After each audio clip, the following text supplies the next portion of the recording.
हाणे गुज़ारिश कंदुसि अवामी तहरीक जे मरकज़ी नायब सदर साईं एडवोकेट सजाद अहमद चांजो साहब खे त पंहिंजे ख्याल जो इज़हार करे। साईं सजाद अहमद चांजो। कुछ कोशिश करूंगा कि आप लोगों के साथ अपने जो हमारे मसाइल हैं वो शेयर कर सकें कि हम किस किस्म की सूरत हाल को फेस कर रहे हैं। जी सबके हैं, हम सबके हैं। पहली बात जो मैं करना चाहूँगा, मैंने बारहा बहुत मौक़ों पे ये इजहार किया है कि हमारे यहाँ एक बात जो हमारे साथ धोखा होता आ रहा है, जो दारा कादर ने जिक्र किया कि हमने 83 में भी जदोजहद की थी ज़ियालत के खिलाफ, हमने अयूब के खिलाफ भी जदोजहद की थी। अब ये मैं समझता हूँ कि अब वो टाइम आया है कि हम सबको मिलके पूरे पाकिस्तान में इस बात पे बात होनी चाहिए, बहस होना चाहिए कि वो कौन लोग थे जो उस वक्त अयूब के साथ थे, वो कौन लोग थे जो फातिमा जनाह के खिलाफ थे, वो कौन लोग थे जो बाद में ज़ियालत के साथ मिलके उन लोगों ने हुकूमतें बनाई। उन लोगों की पहचान होनी चाहिए। वो लोग हमारे कामों को, हमारे तवानाई को इस्तेमाल करके सिर्फ अपने लिए इक़्तिदार का जो उसूल करते हैं, अब उस पर बातचीत होनी चाहिए। क्योंकि आप देखिए अब हमारे यहाँ क्या रिवायत पड़ी है सिंध में, बिज़ाहिर तो जमहूरी हुकूमत है, सारा दिन आप उनको देखें वो बातें करते रहते हैं जमहूरियत जमहूरियत जमहूरियत, और जमहूरियत का जो सिंध के लोगों को उन लोगों ने फायदा पहुंचाया है वो ये है कि तो आपके मसाइल पे सौदेबाजी होगी, आपकी जमीनें बेच दी जाएंगी, आपका दरिया बेच दिया जाएगा, आपका साहिल समंदर पूरे का पूरा बेच दिया जाएगा, आपके आइलैंड बेच दिए जाएंगे। अगर आपने आवाज उठाई,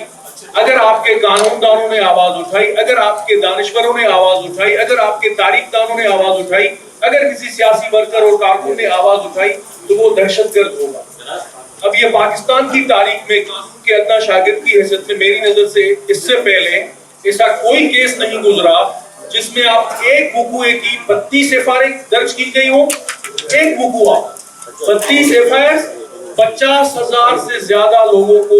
इन एफआईआर में उन लोगों ने घसीट रखा है, और सिंध पुलिस को इस्तेमाल करने के लिए एक खुला चेक, एक खुली चेक उनके हवाले कर दी गई है। जिसको चाहे सिंध के जिस कोने से जिस शहरी को चाहे वो घसीट के लाएंगे, उसको बोलेंगे तुम दहशतगर्द। तो ये रिवायत पड़ गई है सिंध में, और वो कौन कर रहा है? हमारे यहाँ इलेक्टेड रिप्रेजेंटेटिव्स हैं जो दावा कर रहे हैं कि वो जमहूरियत के बानी हैं, वो जमहूरियत के लिए जदोजहद करते हैं। तो हमने ये जो अवामी तहरीक ने आज कॉन्फ्रेंस कॉल करवाई, उसकी सबसे ज्यादा अहम बात ये थी, एक नुकता ये था कि अब आए इन मामलात पे हम नजर करें ये क्या हो रहा है हमारे साथ। और दूसरी बात, मैं गया था 2 बरस पहले लाहौर, हम गए थे, वहां भी मैंने जिक्र किया था, आज मैं दोबारा वो आपकी तवज्जुह से रिपीट करूंगा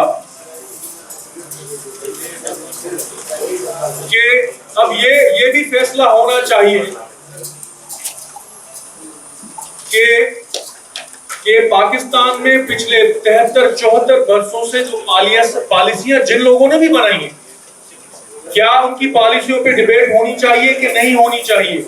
इस वक्त जो पाकिस्तान की हालत है, इस वक्त अगर आप पाकिस्तान से बाहर पांव निकाल के देखें, किसी भी मुल्क की आप एयरपोर्ट पे उतरे और पाकिस्तान के पासपोर्ट को किस नजर से देखा जा रहा है और उसके कौन है जिम्मेदार, किन लोगों की पॉलिसियों की वजह से लाखों हमारे शहरी पूरे पाकिस्तान में शहीद हुए,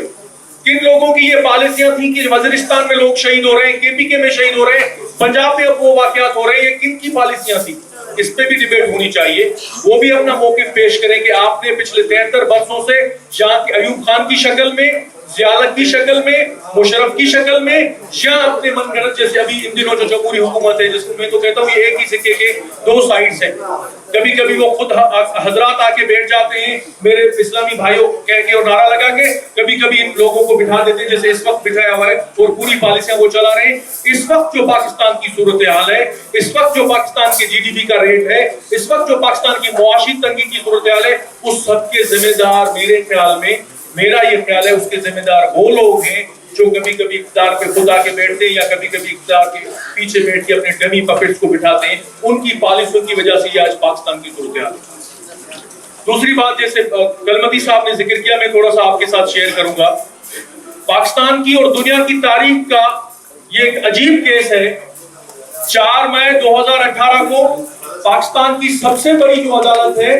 उसने तमाम फरीक़ैन का मौक़िफ़ सुनने के बाद, तमाम कागजात को देखने के बाद ये फैसला सुनाया, ये जो सौदा हुआ है ये पूरे का पूरा सौदा हम कलअदम करार देते हैं।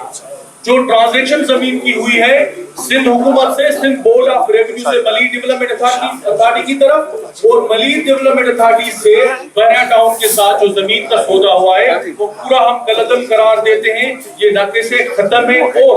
और बात दूसरी उसमें ऐड की कि 90 दिन के अंदर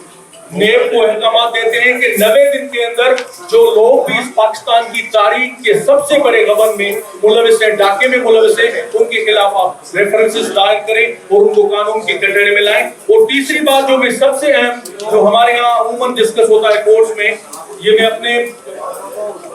कानून के एक शागिर्द की हैसियत से आपको बताऊं कि पाकिस्तान की तारीख में कभी भी ऐसी कोई मिसाल नहीं मिलती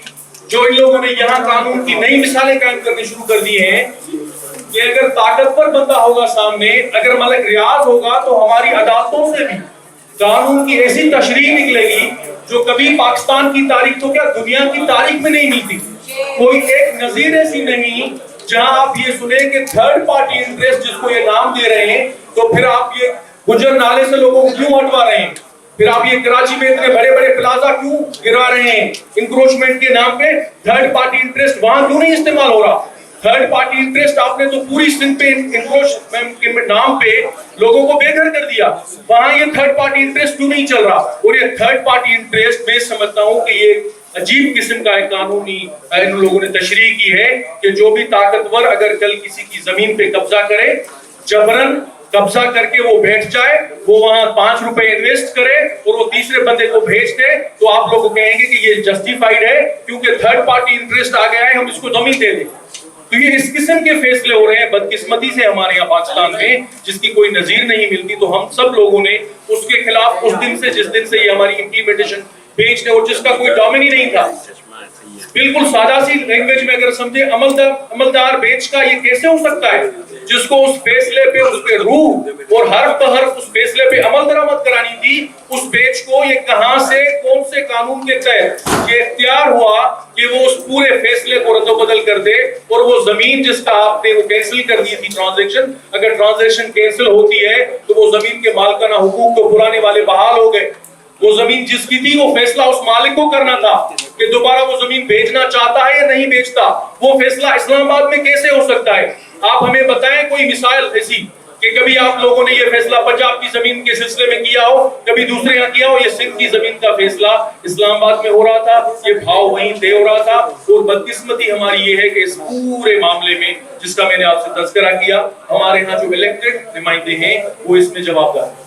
उस 4 मई 2018 का सुप्रीम कोर्ट का फैसला बता रहा है कि इस पूरे डाके में पाकिस्तान पीपल्स पार्टी मुलविस है, उनके जो आका है वो मुलविस है, और ये बात वो लोग कबूल भी कर रहे हैं। और अभी आपके सामने वो बात जो हमने आज से 3 बरस पहले की थी कि ये इस डाके में मुलविस है, वो बात आपके सामने आ गई कि सिंध की सीट से हमारे यहाँ जो सिंध से सेनेटर मुंतखब हुए हैं पीपल्स पार्टी के टिकट पे, और हमारे पाकिस्तान बार काउंसिल पे सिंध के वकला के वोट पे जो BBC में बैठे हैं वो हजरत मौसूफ आ गए बहरिया टाउन की तरफ से उनकी नुमाइंदगी करने के लिए। और उन लोगों ने वो बात और ज्यादा साफ क्लियर कर दी कि कौन है इस पूरे डाके के पीछे। तो इस सिलसिले में आज हमने ये सेमिनार अरेंज किया है। हम चाहते हैं कि यहाँ आप सब लोग अपनी राय पेश करें और पाकिस्तान तक, पूरे पाकिस्तान तक ये सिंध के अवाम की आवाज़ पहुँचनी चाहिए। और हम ये ख्वाहिश करते हैं कि पूरे पाकिस्तान से हमारे जो बुनियादी मसाइल हैं, बुनियादी हुकूक हैं, उसमें हमारा साथ दिया जाए। Thank you.